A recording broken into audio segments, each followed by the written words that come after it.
چونکہ سورہ کوثر ہے تو خادم رسول حضرت انس رضی اللہ عنہ روایت کرتے ہیں کہ ایک مرتبہ نبی علیہ السلام ہمارے ساتھ مسجد نبوی میں تشریف فرما تھے، اچانک آپ کے اوپر وہ جس میں وحی اترتی تھی، جیسے نبی علیہ السلام پہ اونگ طاری ہو جاتی تھی، وہ اونگ نہیں ہوتی تھی، وہ اللہ کی طرف سے وحی اترتی تھی۔ تو فرماتے ہیں کہ تھوڑی دیر کے بعد ثم رفع رأسہ متبسما، نبی علیہ السلام نے سر اٹھایا اور مسکراتے ہوئے اٹھایا۔ تو ہم نے پوچھا اے اللہ کے حبیب صلی اللہ علیہ وسلم آپ کے مسکرانے کا سبب کیا ہے؟ تو نبی السلام نے فرمایا انزلت علی انفا سورہ، میرے اوپر سورہ انفا سورہ اتری ہے، یعنی یہ سورہ کوثر کا ایک نام ہے۔ اس سورت کو الکوثر اس لیے کہتے ہیں کہ اس میں کوثر کا تذکرہ ہے، اور کوثر کے ہمارے مشائخ نے 18 مطلب بتائے ہیں۔ یہ بڑی غور طلب بات ہے۔ سبب نزول یہ ہے کہ جب خدیجہ الکبریٰ رضی اللہ تعالیٰ عنہ کے دو بیٹے حضرت قاسم اور حضرت عبداللہ چھوٹی عمر میں وفات پا گئے تو کفار نے کہنا شروع کر دیا کہ جی کوئی ڈر نہیں، اس بندے کی تو اولاد آگے چل نہیں رہی، تو اس لیے اب اس کا پیغام آگے نہیں چلے گا۔ اس بچے کو پیچھے بٹھایا، مجھے ڈسٹرب کر رہا ہے۔ تو ایک کافر تھا آس بن وائل، اس نے نبی علیہ السلام کے بارے میں کہا مکہ والوں کو کہ کیوں ڈرتے ہو، کیوں گھبراتے ہو، یہ تو ابتر ہے۔ ابتر کہتے ہیں مقتول نسل، جس کی نسل کٹ جائے، تو بیٹے تو اس کے ہیں نہیں، جب یہ فوت ہو گیا تو اس کا پیغام خود بخود ختم ہو جائے گا۔ اس کے جواب میں اللہ رب العزت نے اس سورت کو نازل فرمایا۔ اس سورت کا ترجمہ ہے انا اعطیناک الکوثر، بے شک ہم نے آپ کو کوثر عطا فرمائی، فصلی لربک وانحر، آپ اپنے رب کی رضا کے لیے نماز پڑھیے اور قربانی دیجیے، انہ هو الابتر، یقیناً آپ کا دشمن ہی بے نام و نشان ہوگا، ابتر ہوگا۔ اب ذرا اس کے نکات کی طرف آئیے۔ انا سے اللہ تعالیٰ نے اس کلام کو شروع فرمایا۔ انا کا مطلب ہے ہم نے۔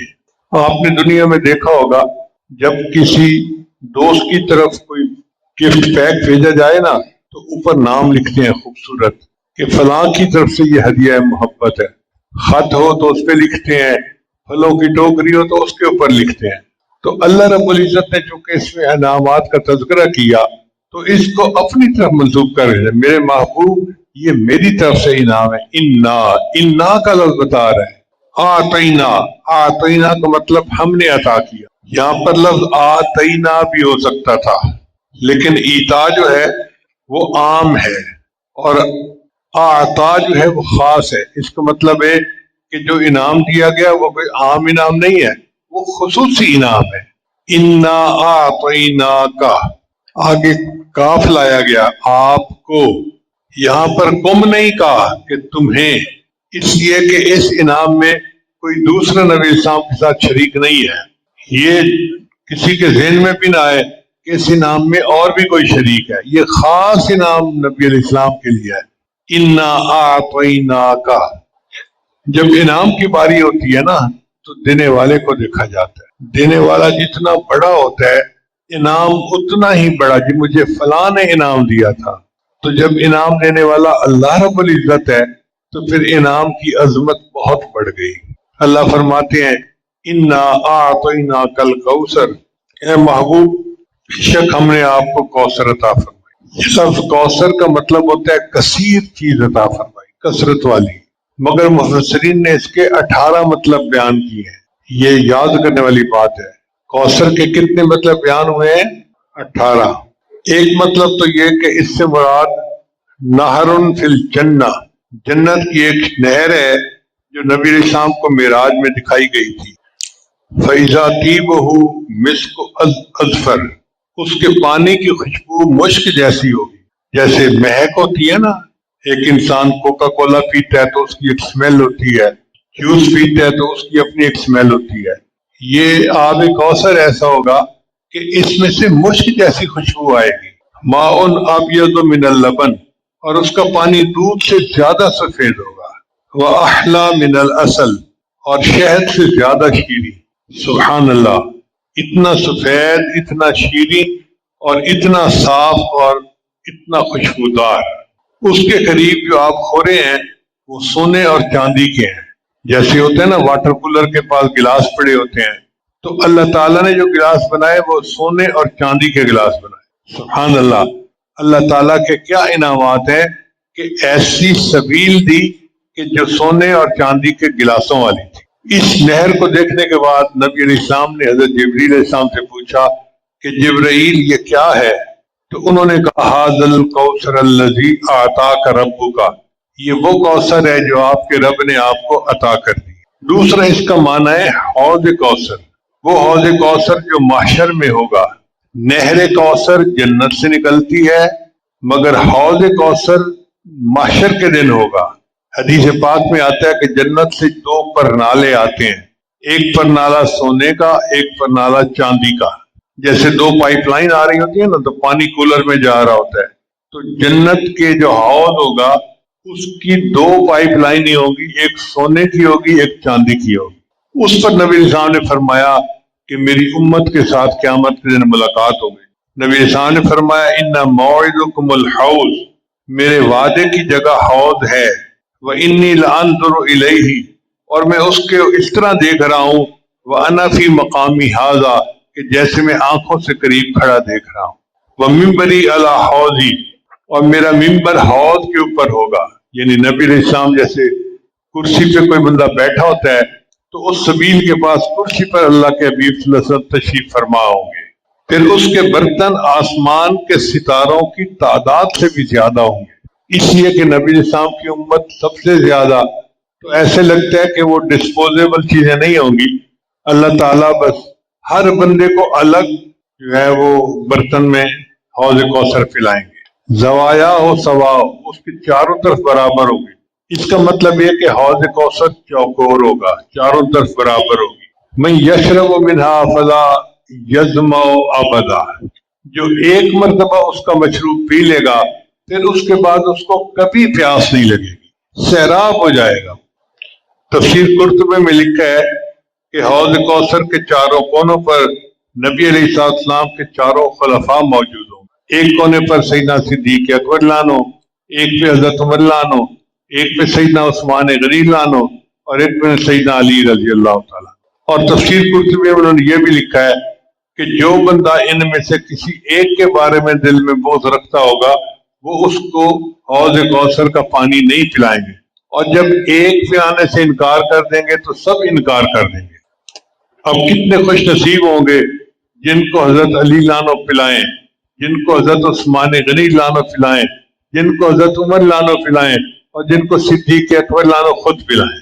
اور تفسیر میں لکھا ہے کہ بعض ایسے بھی خوش نصیب ہوں گے جن کو اللہ کے محبوب صلی خود اپنے ہاتھوں سے حوض کوثر پلائیں گے. کوثر کا تیسرا معنی ہے انہو رفعت الذکر، کہ اللہ تعالیٰ نے اپنے محبوب کے ذکر کو بلند کیا. چنانچہ کافر کہتے تھے کہ نبی علیہ السلام کی جب تک وفات ہوگی تو ان کا کوئی نام و نشان نہیں رہے گا. اللہ نے فرمایا میرے محبوب میں آپ کے ذکر کو بلند کر دوں. آپ اس کی بھی تفصیل سن لیجئے کہ ایک مرتبہ جبریل علیہ السلام نبی السلام کی خدمت میں حاضر آئے. اے اللہ کے حبیب صلی اللہ علیہ وسلم، اللہ تعالیٰ آپ سے پوچھتے ہیں کہ میں آپ کا ذکر کس طرح سے بلند کروں. تو نبی السلام نے جواب میں فرمایا اللہ اعلم، یہ تو اللہ ہی بہتر جانتا ہے. تو اللہ نے جواب دیا میرے محبوب میں آپ کا ذکر اس طرح بلند کروں گا کہ جب میرا ذکر ہوگا وہیں پہ تیرا ذکر ہوگا، جہاں ذکر خدا ہوگا وہیں پہ ذکر مصطفیٰ ہو. اللہ نے اپنے محبوب وسلم کو کیا اونچا مقام عطا فرمایا کہ جہاں ذکر خدا ہوگا وہیں پہ ذکر مصطفیٰ ہوگا. چنانچہ کلمہ طیبہ میں دیکھیں اللہ کے نام کے ساتھ نبی علیہ السلام کا نام، نماز میں دیکھیں اللہ کے نام کے ساتھ نبی علیہ السلام کا نام، تشہد میں دیکھیں اللہ کے نام کے ساتھ نبی علیہ السلام، خطبہ میں دیکھیں، اذان میں دیکھیں اللہ کے نام کے ساتھ نبی علیہ السلام کا نام نامی آتا ہے. نبی علیہ السلام کا تذکرہ اللہ نے تورات، انجیل اور زبور میں بھی کیا، پہلی آسمانی کتابوں میں بھی. چنانچہ اللہ تعالیٰ فرماتے ہیں الذی یجدونہ مکتوبا عندہم فی التوراۃ والانجیل. چنانچہ ایک صحابی کہتے ہیں کہ میں نے عرض کیا اللہ کے نبی صلی اللہ علیہ وسلم، نہیں، ایک اور صحابی سے پوچھا کہ مجھے بتائیے کہ نبی علیہ السلام کا تذکرہ تورات انجیل میں کیسے تھا؟ تو انہوں نے فرمایا کہ نبی علیہ السلام کے مختلف نام تھے. ایک نام تھا حفظ الامیین، ان پڑھوں کی پناہ گاہ. چونکہ امت ان پڑھ تھی تو نبی علیہ السلام ان پڑھوں کی پناہ گاہ تھے. ایک جگہ فرمایا انت عبدی و رسولی، اے میرے محبوب آپ میرے بندے ہیں اور میرے رسول ہیں. سمیتک المتوکل، میں نے آپ کا نام متوکل رکھ دیا. یہ تورات اور انجیل میں نبی علیہ السلام کے بارے میں اللہ تعالیٰ کی طرف سے خوشخبریاں ہیں. نہ وہ تو شروع ہوں گے، نہ وہ سخت دل ہوں گے، نہ بازاروں میں شور کرنے والے، نہ برائی کا جواب برائی سے دینے والے، بلکہ معاف کرنے والے اور بخش دینے والے ہوں گے. اور اللہ ان کی روح کو اس وقت تک قبض نہیں کرے گا جب تک کہ اپنے ہاتھوں سے ٹیڑھی ملت کو سیدھا نہ کر لے اور وہ لا الہ الا اللہ نہ پکارنے لگے. یعنی جب تک سب لوگ لا الہ الا اللہ پر جمع نہیں ہو جائیں گے، اللہ ان کو اس وقت تک دنیا سے نہیں اٹھائے گا. جب تک آپ کے کلمے کی وجہ سے اللہ تعالیٰ اندھی آنکھوں کو بینا، بہرے کانوں کو اور غافل دلوں کے پردوں کو کھول نہیں دے گا. یہ بخاری شریف کی روایت ہے. چوتھا معنی اس کا ہے وہ مقام المحمود و شفاعت الکبریٰ، کہ کوثر سے مراد مقام محمود اور شفاعت کبریٰ ہے. یہ وہ مخصوص مقام ہے جو قیامت کے دن اللہ اپنے پیارے حبیب صلی اللہ علیہ وسلم کو عطا فرمائیں گے، آپ کے علاوہ کسی اور کو نہیں ملے گا. حدیث مبارکہ میں ہے کہ قیامت کے دن اولین اور آخرین سب جمع ہوں گے، اور وہ دن 50,000 سال کا ہوگا، اور سورج بہت گرم ہوگا. ہر بندہ اپنے گناہ کے مطابق پسینے میں ڈوبا ہوا ہوگا، اور پسینہ اتنا زیادہ گرم ہوگا کہ جیسے پانی میں کوئی چیز ابل رہی ہوتی ہے. اب آپ اندازہ لگائیے اتنی گرمی میں بندے کا تھوڑی دیر کھڑے ہونا مشکل ہوگا. ہر بندہ چاہے گا کہ ہمیں عرش کا سایہ مل جائے، ہمارا حساب شروع ہو، ہم اس مصیبت سے نجات پائیں. تو انبیاء کرام حضرت آدم علیہ السلام سے کہیں گے کہ آپ انبیاء کے جد امجد ہیں، آپ اللہ سے سفارش کریں. وہ کہیں گے نہیں میں نہیں کر سکتا، میں اللہ سے ڈرتا ہوں. چنانچہ حضرت نوح علیہ السلام کے پاس آئیں گے، وہ بھی کہہ دیں گے جی نہیں میں اللہ سے ڈرتا ہوں، میں اللہ کے سامنے بات نہیں کرتا، کیونکہ اللہ بڑے جلال میں ہوں گے. پھر سب حضرت ابراہیم علیہ السلام کے پاس آئیں گے، کرتے کرتے حضرت موسیٰ علیہ السلام، عیسیٰ علیہ السلام سب انکار کر دیں گے. پھر سب انبیاء مشورہ کریں گے کہ ہمیں چاہیے کہ نبی علیہ السلام کے پاس جائیں، وہ اللہ کے محبوب ہیں، وہ ہماری سفارش کریں. تو جب سب انبیاء آ کر سفارش کریں گے تو نبی علیہ السلام فرماتے ہیں کہ میں اس وقت اللہ کے سامنے سجدہ کروں گا اور میں اپنی امت کے بارے میں رونے لگ جاؤں گا. اور جب میں روؤں گا تو اللہ فرمائیں گے اے میرے محبوب ارفع رأسک سل تعطیٰ، تو کیوں روتا ہے؟ تو مانگ، جو مانگے گا میں تمہیں عطا کر دوں گا. چنانچہ نبی علیہ السلام کی شفاعت پر قیامت کے دن ہم جیسے گناہگاروں کی بخشش ہوگی. شاعر نے کہا نبی آتے رہے آخر میں نبیوں کے امام آئے، نبی آتے رہے آخر میں نبیوں کے امام آئے، وہ دنیا میں خدا کا آخری لے کر پیام آئے. چکانے آئے بندوں کی جبیں اللہ کے در پر، سکھانے آدمی کو آدمی کا احترام آئے. وہ آئے جب تو عظمت بڑھ گئی دنیا میں انسان کی، وہ آئے جب تو عظمت بڑھ گئی دنیا میں انسان کی، وہ آئے جب تو انسان کو فرشتوں کے سلام آئے. وہ ہیں بے شک بشر لیکن تشہد میں اذانوں میں، وہ ہیں بے شک بشر لیکن تشہد میں اذانوں میں، جہاں دیکھو خدا کے نام کے بعد ان کا نام آئے. بروز حشر امی جب نفس نفسی کا سما ہوگا، امین گیلانی رحمت اللہ علیہ. بروز حشر امی جب نفس نفسی کا سما ہوگا، وہاں وہ کام آئیں گے جہاں کوئی نہ کام آئے. تو اللہ کے حبیب صلی اللہ علیہ وسلم کی شفاعت سے قیامت کے دن ہم جیسے بہت سارے گناہگاروں کی بخشش ہو جائے گی. ایک اس کا معنی ہے اولاد. کوثر کا ایک معنی کیا ہے؟ اولاد. چنانچہ اولاد دو طرح کی ہوتی ہے، ایک نسبی اور ایک روحانی. جو نسبی اولاد ہے وہ سیدہ فاطمہ رضی اللہ تعالی عنہا سے آگے چلی، اور آج 1400 سال گزرنے کے بعد بھی دنیا میں سادات موجود ہیں. جس ملک میں چلے جاؤ، جس شہر میں چلے جاؤ، آپ کو سید گھرانہ مل جاتا ہے۔ تو اللہ نے دیکھو آپ کو کیا بخت دیے کہ آپ صلی اللہ علیہ وسلم کی اولاد 1400 سال تک آگے چل رہی ہے۔ ایک ہوتی ہے روحانی اولاد، تو اگر اس سے روحانی اولاد مل جائے تو یہ بھی جائز، کیونکہ نبی صاحب نے فرمایا کہ میں ہر متقی پرہیزگار میری آل میں سے ہیں۔ اور ایک حدیث میں نبی صاحب نے فرمایا انما انا لکم بمنزلۃ الوالد، میں تمہارے لیے باپ کی مانند ہوں۔ تو اگر نبی علیہ السلام نیک آدمیوں کے باپ ہیں تو پوری امت روحانی اولاد ہے، تو گویا اولاد پوری دنیا میں پھیلی ہوئی ہے۔ یہ نعمت اللہ نے اپنے محبوب کو عطا فرمائی۔ پانچواں مطلب اس کا یہ ہے وہ خیر الامم، کہ اللہ نے اپنے محبوب کی امت کو خیر الامم بنا دیا، یہ کوثر ہے۔ یہ معنی بھی ٹھیک ہے۔ اللہ تعالیٰ قرآن میں فرماتے ہیں اس امت کے بارے میں کنتم خیر امت اخرجت للناس، تم بہترین امت ہو، اللہ نے تمہیں انسانوں کی بھلائی کے لیے بھیجا ہے۔ پھر یہ امت وسط ہے، درمیانی امت۔ وَكَذَلِكَ جَعَلْنَاكُمْ أُمَّةً وَسَطًا لِتَكُونُوا شُهَدَاءَ عَلَى النَّاسِ۔ اللہ تعالیٰ نے معراج کی رات میں نبی صاحب کو فرمایا وَجَعَلْتُ مِنْ أُمَّتِكَ قُلُوبُهُمْ أَنَاجِيلُهُمْ، اور میں نے امت کے آپ کی امت کیوں کے سینوں کو انجیل کی مانند بنا دیا۔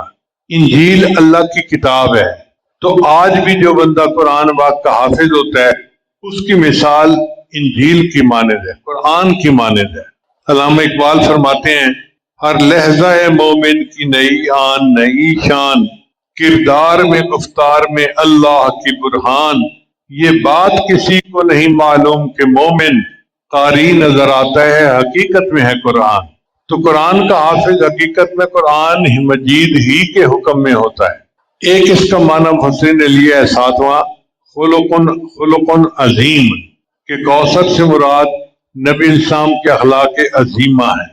نبی السلام نے ارشاد فرمایا بعثت لأتمم مکارم الاخلاق، میں مکارم اخلاق کی تعلیم دینے کے لیے دنیا میں آیا ہوں۔ نبی السلام نے فرمایا ادبنی ربی فاحسن تادیبی، میرے رب نے مجھے ادب سکھایا اور بہترین ادب سکھایا۔ اب سوچئے کہ جس کا مربی خود اللہ ہو اس کی تربیت کتنی اعلیٰ ہوگی۔ چنانچہ تمام انبیاء کی صفات کو اللہ نے اپنے محبوب صلی کے اندر جمع کر دیا۔ آدم علیہ السلام کی انابت، نوح علیہ السلام کی استقامت، ادریس علیہ السلام کی ہدایت، شیس علیہ السلام کی کرامت، ابراہیم علیہ السلام کی خلت، اسماعیل علیہ السلام کی اطاعت، یعقوب علیہ السلام کا حسن، اسحاق علیہ السلام کی بشاشت، موسیٰ علیہ السلام کی وجاہت، ہارون علیہ السلام کی سادگی، زکریا علیہ السلام کی یقین، اور نبی اور یحییٰ علیہ السلام کی حکمت، یوسف علیہ السلام کا حسن، یونس علیہ السلام کا غم، ایوب علیہ السلام کا صبر، داؤد علیہ السلام کی قوت، سلیمان علیہ السلام کا تدبر، اور لوط علیہ السلام کی شرافت، ان تمام کو اللہ نے اپنے محبوب میں جمع فرما دیا۔ چنانچہ ہمارے سلسلہ کے بزرگ مولانا جامی نقشبندی رحمت اللہ علیہ نے شعر کہا حسن یوسف دم عیسیٰ ید بیضا داری، حسن یوسف دم عیسیٰ ید بیضا داری، آنچ خوباں ہم دارن تو تنہا داری۔ اے محبوب یوسف علیہ السلام کا حسن اور یوسف علیہ السلام کی پھوٹ اور موسیٰ علیہ السلام کا ید بیضا، ان تمام حسینوں کے پاس جو معجزات تھے آپ اکیلے کے پاس یہ سب معجزات موجود ہیں۔ بعض مفسرین نے کوثر سے نبی علیہ السلام کے معجزات مراد لیے ہیں۔ چنانچہ علامہ ابن حجر اسقلانی نے نبی علیہ السلام کے معجزات کی تعداد کا ذکر کرتے ہوئے فرمایا ہے کہ ان کی تعداد 1000 سے زیادہ ہے۔ امام نووی رحمۃ اللہ علیہ نے صحیح مسلم کے مقدمہ میں ذکر فرمایا کہ نبی علیہ السلام کے معجزات کی تعداد 1200 سے زیادہ ہے۔ امام بہقی رحمۃ اللہ نے المدخل میں فرمایا ہے آپ کے معجزات 1000 تک ہیں۔ اور علامہ زاہدی حنفی رحمۃ اللہ علیہ وہ فرماتے ہیں کہ نبی علیہ السلام کے معجزات 1000 ہی ہیں، اور یہ بھی کہا کہ 3000 تک ان کی تعداد ہے۔ اگر نبی علیہ السلام کے معجزات کو تقسیم کیا جائے تو اس کی 10 قسمیں بنتی ہیں۔ کتنے قسمیں بنتی ہیں؟ 10 قسمتیں۔ پہلے معجزات ہیں افلاکی معجزات. تو نبی علیہ السلام کے انگلی کے اشارے سے چاند دو ٹکڑے ہو گیا، یہ افلاکی معجزہ تھا جو رونما ہوا. پھر دوسرا ہے جماداتی معجزہ. جمادات کہتے ہیں پہاڑ، پتھر، زمین. چنانچہ پتھر تھے جو نبی علیہ السلام کو سلام کیا کرتے تھے. نبی السلام نے فرمایا میں مکہ مکرمہ میں ایسے پتھر کو جانتا ہوں جو میری بعثت سے پہلے مجھے سلام کیا کرتا تھا، اور میں اس پتھر کو اب بھی جانتا ہوں. داماد رسول حضرت علی رضی اللہ تعالیٰ عنہ بیان فرماتے ہیں کہ ایک مرتبہ میں نبی علیہ السلام کے ہمراہ تھا. ہم دونوں مکہ مکرمہ کے نواح میں چلے گئے تو میں نے دیکھا کہ جو پہاڑ اور درخت سامنے آتا اللہ کے رسول صلی اللہ علیہ وسلم کو نہایت ادب سے سلام پیش کرتا. پھر تیسرا ہے نباتاتی معجزات، درختوں کا معجزہ. جیسے ایک کھجور کا تنا تھا مسجد نبی میں جو نبی علیہ السلام کی جدائی میں رو پڑا تھا. پھر چوتھا ہے حیواناتی معجزات، جانوروں کے معجزات. چنانچہ ایک اونٹ نے نبی علیہ السلام کی خدمت میں آ کے اپنے مالک کی شکایت کی تھی.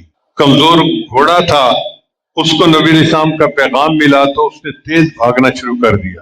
ایک مرتبہ ایک بدو گو لے کے جا رہا تھا. گو ہمارے علاقے میں ایک جاندار ہے جس کو بہت مضبوطی کے ساتھ دیوار کو پکڑ لیتی ہے تو وہ چھوڑتی نہیں ہے.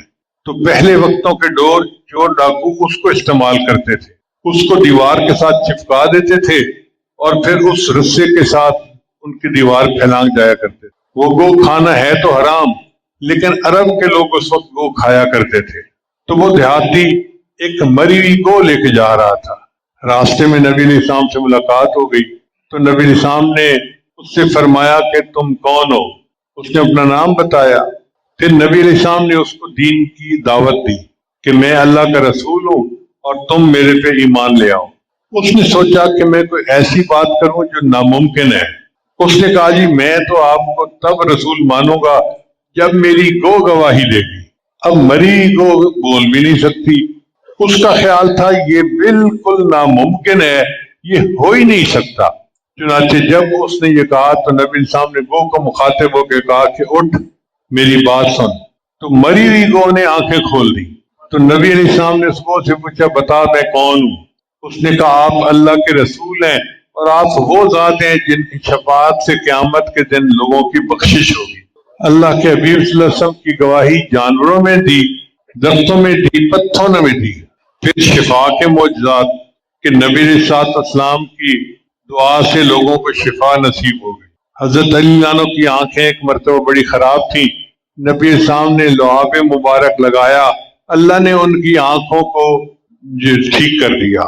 حضرت ابوبکر صدیق عنہ کے پاؤں پہ سانپ نے کاٹا تھا، نبی علیہ السلام نے لعاب مبارک لگایا اور اللہ نے ان کو شفا عطا فرما دی. پھر چھٹے معجزات ہیں دعائیہ معجزات.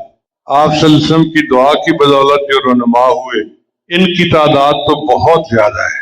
پھر ساتویں معجزات ہیں نبع الماء کہ نبی علیہ السلام کی مبارک انگلیوں سے پانی جاری ہو گیا. ایک مرتبہ پورا لشکر تھا اور انہوں نے وضو کرنا تھا اور پانی پینا تھا اور ایک چھوٹے سے برتن میں پانی تھا. تو نبی علیہ السلام نے اس میں اپنے مبارک ہاتھ کو ڈال دیا. صحابی کہتے ہیں کہ ہم حیران تھے کہ محبوب کی انگلیوں سے پانی نکل رہا تھا جیسے چشمے سے نکلتا ہے. اتنا پانی نکلا کہ پورے لشکر نے اس کو پیا. اس لیے کہتے ہیں کہ کائنات میں سب سے زیادہ افضل وہ پانی ہے جو محبوب صلی اللہ علیہ وسلم کی مبارک انگلیوں سے نکلا تھا. دوسرے درجے پھر زمزم کا نام، حوض کوثر کا نام آتا ہے. پھر تیسرے درجے پہ زمزم کا نام آتا ہے. پھر اخبار غیب کے معجزات یعنی پرانے زمانے کے واقعات بھی بیان کیے نبی علیہ السلام نے. اور 10ویں ہیں پیش گوئی کے معجزات، آنے والے واقعات اور حادثات کی اطلاع بھی نبی علیہ السلام نے دی. آپ نے آج ظہر کے بعد بیان بھی سنا علامات قیامت کے بارے میں. تو میرے محبوب صلی اللہ علیہ وسلم کی صداقت کی ایک دلیل یہ بھی ہے کہ جو آپ نے فرمایا جیسے فرمایا 1400 سال کے بعد وہ بات منوان اسی مطلب پوری ہو رہی ہے. 10واں معنی کوثر کا ہے العلم الواسع، نبی علیہ السلام کا وسیع علم. نبی علیہ السلام کو اللہ نے خیر کثیر عطا فرمائی. اور علم کے بارے میں اللہ فرماتے ہیں وَمَن يُؤْتَ الْحِكْمَةَ فَقَدْ أُوتِيَ خَيْرًا كَثِيرًا. ایک جگہ اپنے حبیب صلی اللہ علیہ وسلم کے بارے میں فرماتے ہیں وَعَلَّمَكَ مَا لَمْ تَكُنْ تَعْلَمْ وَكَانَ فَضْلُ اللَّهِ عَلَيْكَ عَظِيمًا۔ چنانچہ نبی علیہ السلام نے فرمایا اوتیت علم الاول والآخرین۔ اس کا 11واں معنی ہے انہ الاسلام، کہ کوثر مراد دین اسلام ہے۔ حقیقت یہ ہے کہ اسلام بہت بڑی نعمت ہے اللہ کی، جو اللہ نے اپنے محبوب کو عطا فرمایا۔ ارشاد فرمایا الیوم اکملت لکم دینکم واتممت علیکم نعمتی ورضیت لکم الاسلام دینا۔ ایک اور جگہ اللہ فرماتے ہیں ان الدین عند اللہ الاسلام۔ ایک جگہ اللہ فرماتے ہیں الیوم یائس الذین من دینکم، اے محبوب آج یہ کافر آپ کے دین سے مایوس ہو گئے۔ آج کے دن ان کو پتہ چل گیا کہ مسلمان لوہے کے چنے ہیں، ان کو چبانا آسان کام نہیں ہے، یہ مایوس ہو گئے ہیں۔ اور پھر اللہ فرماتے ہیں کہ اللہ نے اپنے محبوب کے دین کو دنیا میں پھیلانا تھا، وَلَوْ كَرِهَ الْمُشْرِكُونَ، چاہے مشرکوں کو یہ بات اچھی نہ لگے، وَلَوْ كَرِهَ الْكَافِرُونَ، چاہے کافروں کو یہ بات اچھی نہ لگے۔ ایک معنی یہ ہے انہ القرآن، کہ کوثر سے مراد نبی علیہ السلام کو جو قرآن عطا فرما دیا وہ ہے۔ قرآن مجید اپنے فضائل و کمالات کے لحاظ سے بے مثل اور بے نظیر ہے۔ اپنے فوائد و ثمرات، فیوز و برکات اور اسرار و روم کے اعتبار سے لاسانی ہے۔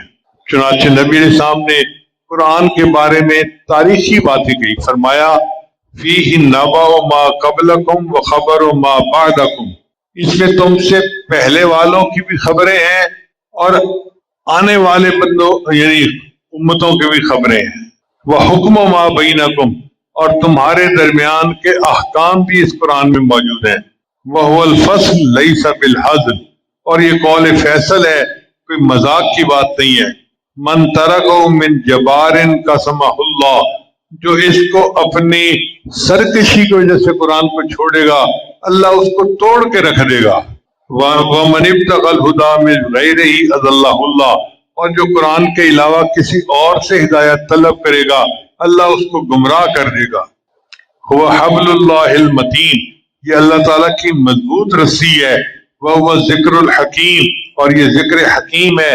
وَهُوَ الصِّرَاطُ الْمُسْتَقِيمُ، اور یہ سیدھا راستہ ہے۔ ہم جو سیدھا راستہ اختیار کرنے کی دعائیں کرتے ہیں نا، وہ یہ ہے کہ ہم قرآن پاک کے ساتھ نتھی ہو جائیں۔ جو قرآن پاک کے ساتھ نتھی ہو گیا تو اس نے گویا سیدھے راستے کو پا لیا۔ هو الذی لا تضیع بالاہواء، اس کی وجہ سے خواہشات ادھر ادھر نہیں بھٹک پاتی۔ ولا تلتبس بہ الالسنہ، اور نہ زبانیں اس کی وجہ سے لڑکھڑاتی ہیں۔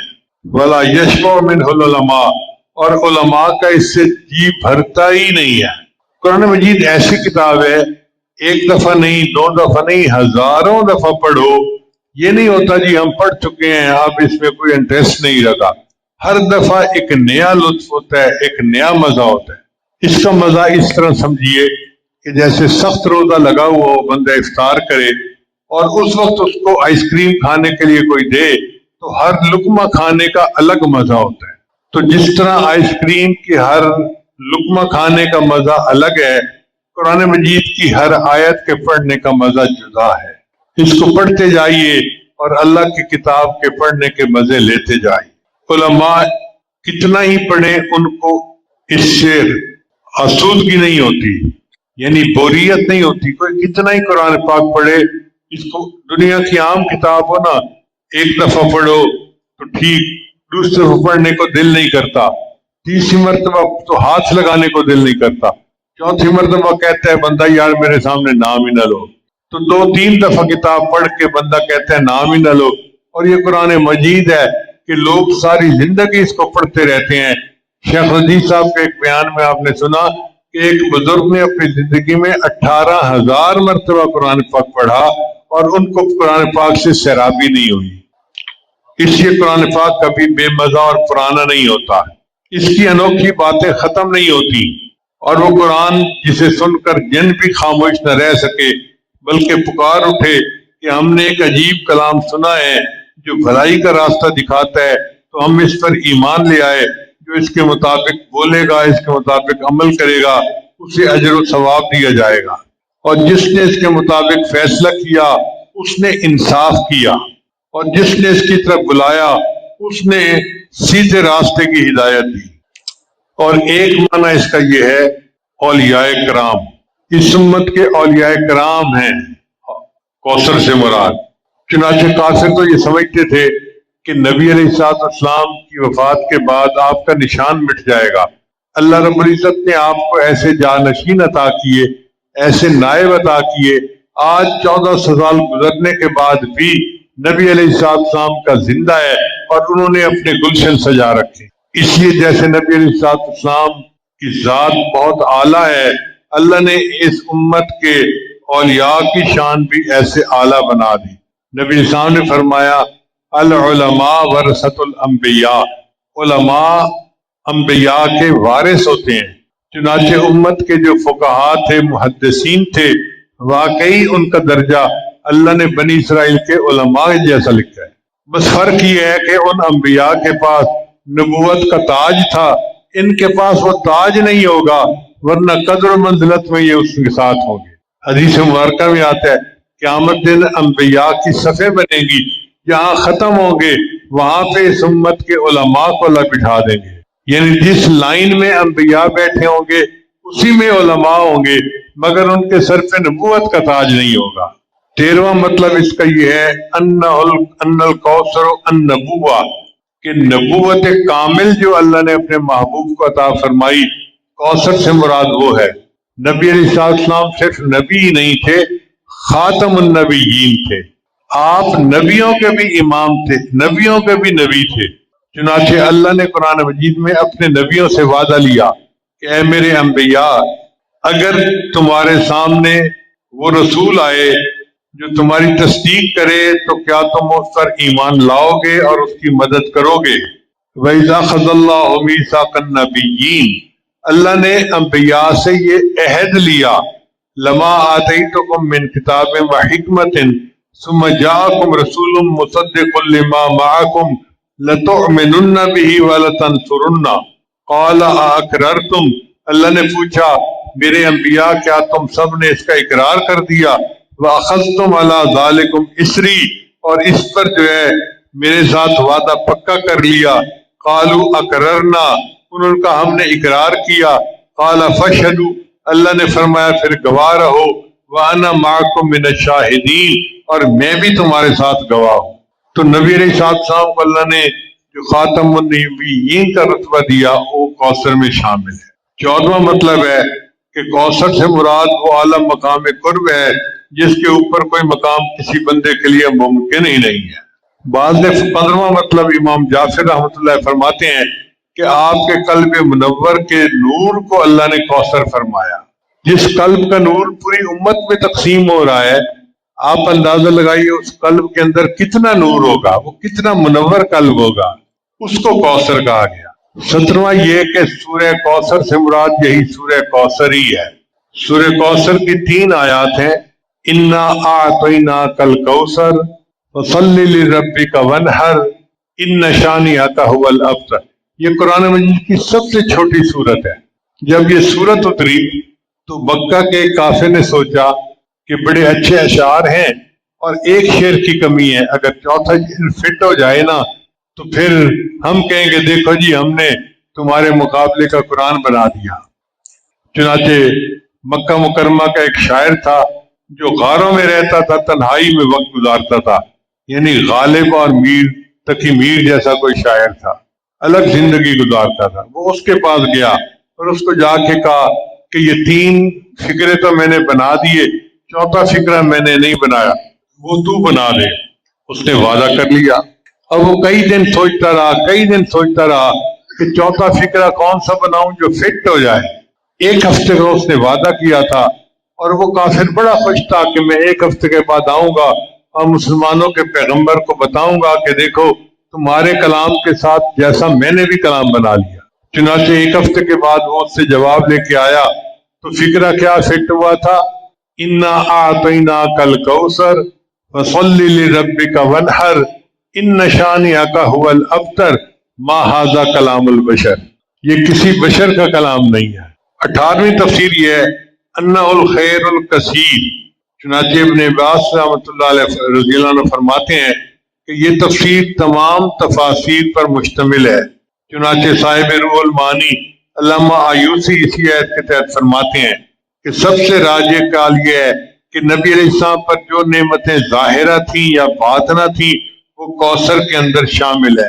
جو نعمتیں آپ کو دنیا میں حاصل تھیں یا آخرت میں نصیب ہوں گی سب کی سب کوثر میں شامل ہوں گی۔ وہ علوم و معارف جو اللہ نے آپ کو دنیا میں دیے اور وہ جو فیض اللہ آپ کو آخرت میں عطا فرمائیں گے وہ سب کوثر میں شامل ہیں۔ تو یہ کوثر کے 18 مختلف مطلب تھے۔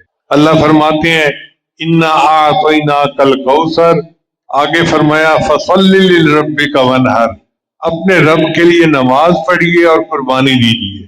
تو سوال پیدا ہوتا ہے کہ بھئی شکر ادا کرنے کا تو حکم نہیں دیا، نماز پڑھنے کا حکم دیا ہے۔ تو مفسرین نے کہا کہ نماز پڑھنا خود شکر ادا کرنے کا ایک طریقہ ہے۔ اللہ قرآن میں فرماتے ہیں وَلِلَّهَ فَاعْبُدْ وَكُن مِّنَ الشَّاكِرِينَ، اپنے اللہ کی عبادت کیجیے اور شکر ادا کرنے والوں سے بن جائیے۔ تو گویا یہ شکر ہی ہے جو نبی علیہ السلام بدنی اعتبار سے، ایک ہوتا ہے لسانی شکر، ایک ہوتا ہے بدنی شکر، اور پھر آگے فرمایا وانحر، قربانی دیجیے۔ تو ان کا مطلب یہ ہے کہ بدنی عبادت پہ کیجیے، مالی عبادت پہ کیجیے۔ چنانچہ جب کسی بندے پر انعامات ہوں، جب کسی بندے پر اللہ کی خاص مہربانیاں ہوں، اس کو چاہیے کہ وہ مالی طور پہ بھی شکر ادا کرے، جسمانی طور پر بھی شکر ادا کرے۔ نہر کہتے ہیں جانور کو ذبح کرنا، اونٹ کو ذبح کرنے کا نام نہر ہے۔ اس سے مراد جانور کی قربانی ہے، اونٹ کی ہو یا بکری گائے کی ہو۔ تو یہ فلاح کے 2 اصول ہیں اللہ نے قرآن مجید میں بتا دیے کہ بندہ نماز پڑھے اور قربانی دے۔ اس کا نتیجہ کیا ہوگا؟ ان نشانیہ کا هو الابتر، تیرا دشمن یقیناً مقتون نسل ہوگا، ابتر ہوگا۔ چنانچہ جن کافروں نے نبی علیہ السلام کو تانے دیے، آج نہ ان کی نسلوں کا پتہ نہ ان کے نام و نشان کا پتہ، اور اللہ نے اپنے حبیب کا تذکرہ بھی باقی رکھا ہوا ہے اور جو انعامات عطا کیے ان کو بھی باقی رکھا ہوا ہے۔ تاریخ میں مختلف انبیاء تشریف لائے، ان کی قوموں نے ان کے اوپر اعتراضات کیے، تو اللہ نے ان انبیاء کی زبانی قوم کو جواب دیا ہے۔ مثلا حضرت نوح علیہ السلام کو ان کی قوم نے کہا تھا انا لنراک فی ضلال مبین، ہم تو آپ کو سری گمراہی میں دیکھتے ہیں۔ تو اللہ نے اپنے نوح علیہ السلام کی زبانی جواب دلوایا یا قوم لیس بی ضلالہ، اے قوم میں گمراہ نہیں ہوں۔ قوم اعتراض کر رہی ہے، نبی علیہ السلام خود جواب دے رہے ہیں۔ حضرت ہود علیہ السلام کو قوم نے کہا کہ ان لراک فی صفاحہ، ہم تو تمہیں کم عقل دیکھتے ہیں، پاگل دیکھتے ہیں۔ تو نوح علیہ السلام نے جواب دیا یا قوم لیس بی صفاحہ، اے میری قوم میں کم عقل نہیں ہوں۔ حضرت موسیٰ علیہ السلام کو فرعون ملعون نے کہا تھا انی لأظنک یا فرعون مسحورا، اے موسیٰ میں تو تجھے سحر زدہ دیکھتا ہوں۔ تو موسیٰ علیہ السلام نے اس مردود کے تان کا جواب دیتے ہوئے فرمایا انی لأظنک یا فرعون مسحورا، اے فرعون میں تجھے ہلاکت میں مبتلا دیکھتا ہوں۔ تو اندازہ کیجئے کہ ہر نبی پر ان کی امت نے اعتراضات کیے، اللہ نے اس نبی کی زبان سے جواب دلوایا۔ لیکن جب اس امت کی باری آئی اور امت کے کچھ کافروں نے نبی علیہ السلام پر اعتراض کیا، انہوں نے نبی علیہ السلام کو مجنون کہہ دیا، اللہ نے اپنے محبوب سے اس کا جواب نہیں دلوایا، خود جواب دیا۔ فرمایا نون والقلم وما یسطرون ما انت بنعمت ربک بمجنون، اے میرے محبوب آپ تو بالکل ہی مجنون نہیں ہے، وَإِنَّكَ لَعَلَىٰ خُلُقٍ عَظِيمٍ، آپ تو اخلاق کے بڑے اونچے مرتبے پر فائز ہیں۔ اور پھر ولید بن مغیرہ جس نے یہ لفظ کہا تھا، اللہ نے قرآن مجید میں اس کو ایک کے بدلے 10 گالیاں دی۔ فرمایا وَلَا تُطِعْ كُلَّ حَلَّافٍ مَّهِینٍ ہَمَّازٍ مَّشَّاءٍ بِنَمِیمٍ مَّنَّاعٍ لِلْخَیرِ مُعْتَدٍ أَثِیمٍ عُتُلٍّ بَعْدَ ذَلِکَ زَنِیمٍ، اے میرے محبوب اس کی بات مت مانیے جو قسمیں کھانے والا، بے قدر، تانے دے، چغلی کھاتا پھرے، بھلے کام سے روکے، حد سے بڑا ہوا، بڑا گناہگار، اجڑ، اور ان سب کے پیچھے بڑا بدنام۔ ایک کے بدلے اللہ نے اس کو 10 سنائی۔ یہاں شاہ عبدالعزیز رحمۃ اللہ نے تفسیر عزیزی میں ایک نقطہ لکھا ہے، وہ فرماتے ہیں ایک کلمہ گستاخی کا اگر کسی نے نبی علیہ السلام کے بارے میں بولا، اللہ نے جواب میں اس کے 10 عیب گنوا دیے۔ اس سے پتہ چلتا ہے کہ نبی علیہ السلام کی گستاخی کی سزا 10 گناہ ہے، تو پھر نبی علیہ السلام کی تعریف کی بدلہ بھی 10 گنا ہونا چاہیے۔ چنانچہ نبی علیہ السلام نے فرمایا، من صلی علیہ واحدۃ صلی اللہ علیہ عشرہ، جو مجھ پر ایک دفعہ درود بھیجے گا اللہ اس کے اوپر 10 رحمتیں نازل فرمائے گا۔ یہ سورہ کوثر کی تفسیر تھی جو آج ہم نے پڑھی، اب اس کے فوائد بھی سن لیجئے۔ خواب میں نبی علیہ السلام کی زیارت کے لیے جمعہ کی رات کو سونے سے پہلے باوضو ہو کر سورہ کوثر کو 100 دفعہ پڑھے اور 100 مرتبہ درود شریف پڑھے اور باوضو ہی سو جائے تو نبی علیہ السلام کی زیارت نصیب ہوتی۔ بہت سارے لوگوں کو شوق ہوتا ہے کہ نبی علیہ السلام کی زیارت نہیں ہوئی، تو جمعرات کو 100 مرتبہ سورہ کوثر پڑھے اور 100 مرتبہ درود شریف ساتھ پڑھے، اللہ تعالیٰ زیارت عطا فرمائیں گے۔ جو آدمی سورۃ الکوثر کو لکھ کر اپنے گلے میں باندھے تو وہ امن میں رہے گا۔ تنہائی میں 300 بار پڑھنے سے اللہ اس کو دشمنوں پر غلبہ عطا فرمائیں گے۔